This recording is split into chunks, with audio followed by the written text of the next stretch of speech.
गणपतये नमः। श्री नर्मदा पातु मां। गणपति गुरु गौरी गिरा गोस्वामी गिरिजेश सहित शारदा नर्मदा माया हृदय प्रदेश। बंदो हनुमत लखन संगो रिपुहन भरत सुजान सिया राम जी पद शरण। रामू हरि गुण गान सियावर रामचंद्र की जय। चलिए, घोर जंगल में गहन वन बताया है, वहाँ पर एक राजा तपसी के वेश में रहा करता था। रात का समय है, प्रताप भानु भटकते वहाँ पहुँच गए हैं और वो कपटी राजा कहता है, जो मुनि के वेश में था, कहता महाराज आप सुबह होते ही चले जाइए, चलिए रुक जाइए। अब ये भी क्या है, मजबूरी में था भाई, उनके रात के कहाँ परेशान होऊंगा, रास्ता भूल गया हूँ। तो ठीक है भाई, कह दिया भले नाथ आय उसे धरी शीशा और बांधी तो रग तरु बैठो महिषा। घोड़े को बांध करके और राजा आश्रम में आकर के बैठ गया। बहु भांति प्रसन्न से उत्याही चरण बंदे निभा के सराही। हाँ भैया, श्रद्धा जब उमड़ती है तो फिर सब कुछ भूल जाती है, आगे पीछे का ध्यान नहीं रहता, फिर तो वही सामने वाला भगवान दिखाई देता है। बार बार राजा प्रशंसा कर रहा है, चरणों में पड़ रहा है और हर तरह से अपना समर्पण भाव प्रदर्शित कर रहा है। उन्हीं बोले मृदु गिरा सुहाई जानी पिता प्रभु करम डिटाई। और क्या कहते हैं राजा कि मैं आपको पिता मान करके, यानी सब पिता से बड़ा और कौन हो सकता है भैया, गुरु या पिता। तो गुरु की तरह तो है ही वो, गुरु के रूप में समय, पर कहते हैं मैं पिता की तरह आपको मान करके और ढिठाई कर रहा हूँ। जिस प्रकार से बालक जो है पिता के सामने सब बातें खोल देता है। तो मोहि महिष सुत से वक जानी नाथ नाम निज कयऊ बखानी। अपना पुत्र मान लो आप, या सेवक मानो, शिष्य मानो, जो भी आप चाहो मान लो मुझे, है, पर आप ज़रा कृपा करके अपना परिचय दीजिए।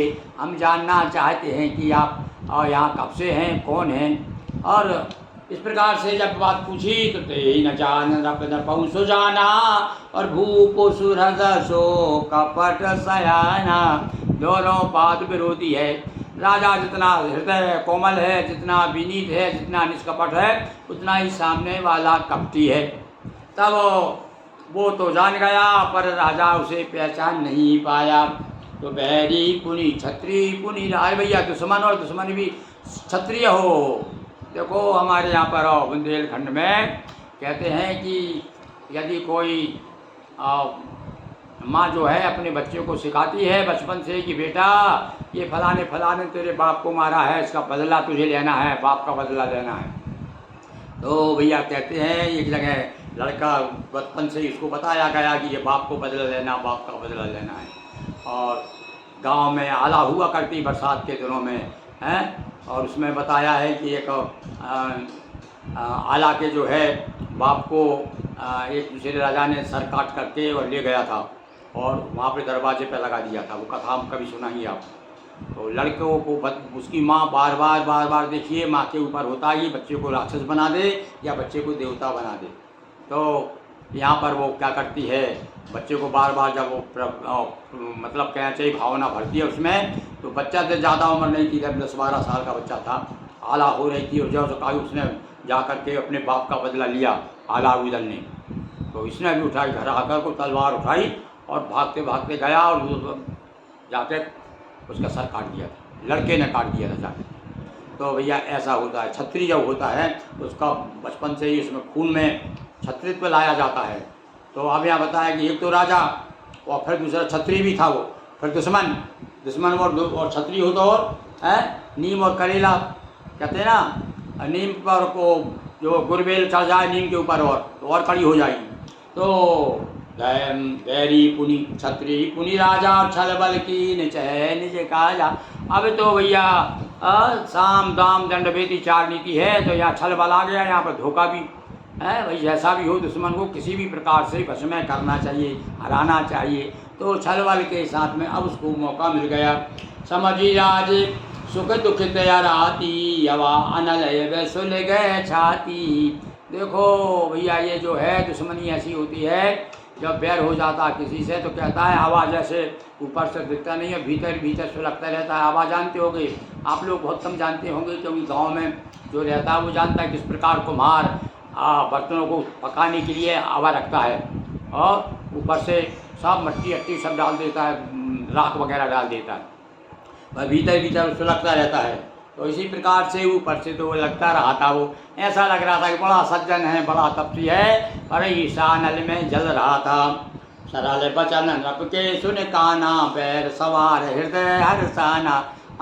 बोली बेटा अब आया मेरे चंगुल में, बड़ा प्रसन्न हो गया।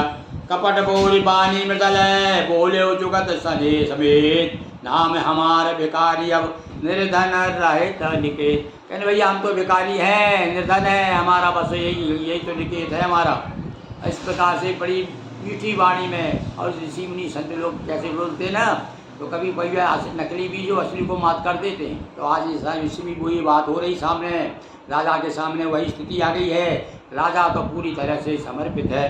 तो कपट बोरी, कपट में बोर करके डुबा करके वाणी को, यानी कपटपूर्ण वाणी है। जैसे कोई चीज़ डुबा करके अपन निकालें तो पानी में डुबो तो कैसे भीगी निकलेगी, ऐसे ही वाणी में कपट होता, क्रोध कपट से थी वो वाणी, और मृदुल थी लेकिन बड़ी सुंदर, बड़ी मीठी, जुगत से बड़ी युक्ति के साथ में ऐसा बोल रहा है, कहीं अपनी मेरी पोल ना खुल जाए। भैया देखो बड़े ऐसे लोग बड़ी सावधानी से काम करते हैं।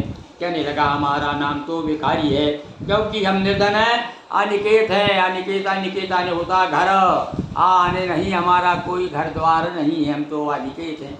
अब इस प्रकार से वार्तालाप हो रहा है। अभी वार्तालाप को आगे हम और बढ़ाएंगे कल, अभी आज इतना ही। बोलिए सियावर रामचंद्र की जय, हनुमान जी महाराज की जय, नर्मदा मैया की जय, अखिलेश्वर महादेव की जय। हाँ भाई, यहाँ पर श्री नर्मदा जी के साथ साथ में अखिलेश्वर महादेव जी भी विराजमान हैं। देखिए एक बार आपको हम दर्शन करा देते हैं महादेव के।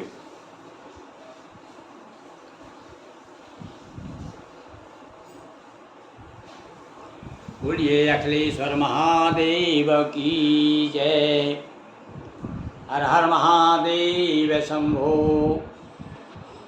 आज आपको 159 से लेकर के 160, चलिए 160 दिवस हो गए हैं आपके सामने। हम अब श्री रामचरितमानस अर्थ सहित प्रस्तुत कर रहे हैं। देखिए कितने लोगों ने देखा सुना और आपको कैसा लग रहा है। भाई ये तो आप मान के चलिए कि ये गांव की गोष्ठी है, गांव में बैठे हुए हैं, पीपल के नीचे गांव में बैठ जाते हैं ना चौपाल पे, और पंडित जी सुनाया करते हैं गांव वालों को, तो उसी हिसाब की गोष्ठी है भाई। इसमें तड़क भड़क चमक दमक नहीं है। और वे तो साधारण, वो तो यही में रघुपति नाम उदारा, इसमें तो केवल भगवान का नाम ही प्रमुख है। यदि आप भगवत प्रेमी हैं, नाम के प्रेमी हैं, तो आपको ये अच्छा लगेगा। बोलिए सियावर रामचंद्र की जय, हर हर महादेव शंभो। हाँ, यदि हमारा प्रयास आपको अच्छा लगता है, आप सोचते हैं कि भाई चलो बहुत बड़ा नियम से काम चल रहा है, तो इनको भी थोड़ा सा सहयोग करना चाहिए। तो आप क्या सहयोग करेंगे भाई, वहाँ से एक ही कर सकते हैं, सब्सक्राइब कर दो, ये हमको सहयोग हो गया। तो चलिए आपके सहयोग की आकांक्षा के साथ एक बार पुनः जय जयकार करते हैं। बोलिए नर्मदा मैया की जय।